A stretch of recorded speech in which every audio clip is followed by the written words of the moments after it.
Welcome back. It's time for the Financial Week. Jamaica's trade deficit grew during the first quarter of 2025 as imports rose and exports declined, according to new data released today by the Statistical Institute of Jamaica, Statin. The gap between imports and exports widened to US $1.41 billion, up from US $1.37 billion for the same period in 2024. Total import spending for January to March 2025 reached US $1.89 billion, representing a 1.6% increase compared to the US $1.86 billion in the previous year. The rise was fueled by increased imports of raw materials and intermediate goods up 6.4%, and consumer goods, which jumped 9.8%. At the same time, total export earnings fell by 1.9%, dropping to US $485.2 million from US $494.8 million last year. Statin attributes the decline largely to a sharp 34.8% fall in mineral fuel exports, a key contributor to the country's export revenue.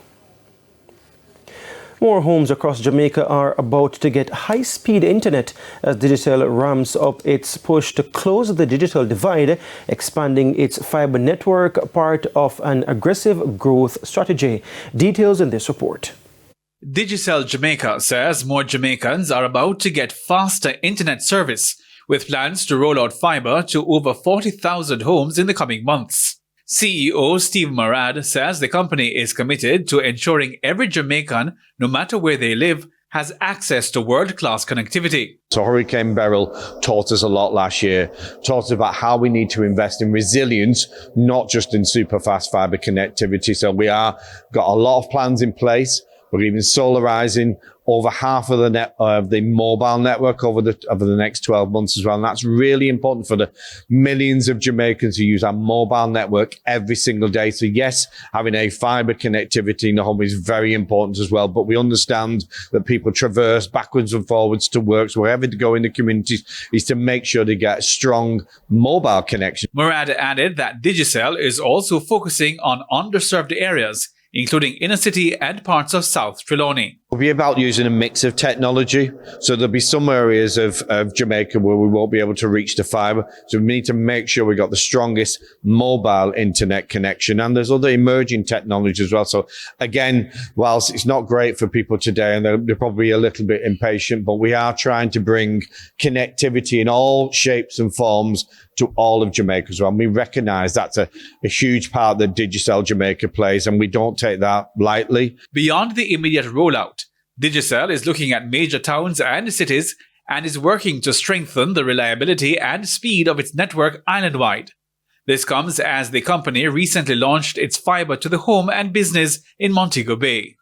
We've got hundreds of customers who have already experienced the lightning fast fibre connectivity, but it's much more than that because they're recognising all these super fast speeds of driving ingenuity, entrepreneurism that we know every Jamaican is famous for as well. So we're really excited, and we're going to roll street by street by street, and that's just phase one. And we're going to keep expanding the fibre network. Halshane Burke, TVJ News.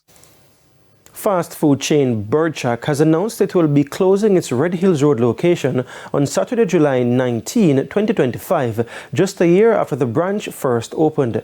The Red Hills Road store was Birdshak's 5th location in Jamaica, but experts say it faced stiff competition from nearby fast food giants KFC and Popeyes.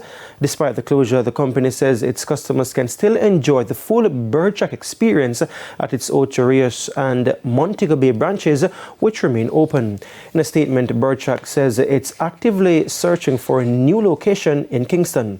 Birdshak launched in Jamaica in 2022 with its first branch at Witter Village in Ironshore, St. James, at a cost of $45 million. The company later invested $80 million into a store at Barnett Tech Park, with additional spending on high-end kitchen equipment, including specialized fryers, ovens, and refrigeration systems. Under its 5-year franchise agreement, Birdshak plans to open 20 locations across the island. The JC index advanced by 475 points, while the junior market increased by 30 points. The winners were led by Main Event Entertainment Group, Epley 7.75% preference shares, Iron Rock Insurance Company, R.A. Williams Distributors, and Epley Caribbean Property Fund, SCC. Losing stocks included One Great Studio Company, First Rock Real Estate Investments US dollar shares, JFP, Kingston Wharves, and JMMB Group. 23 stocks traded firm. Foreign exchange trading ended with Banks & Campbell selling the US dollar for an average $161.22. The Canadian dollar is being sold for $117.29. The pound is going for $216.07, while the euro is selling for an average $190.36.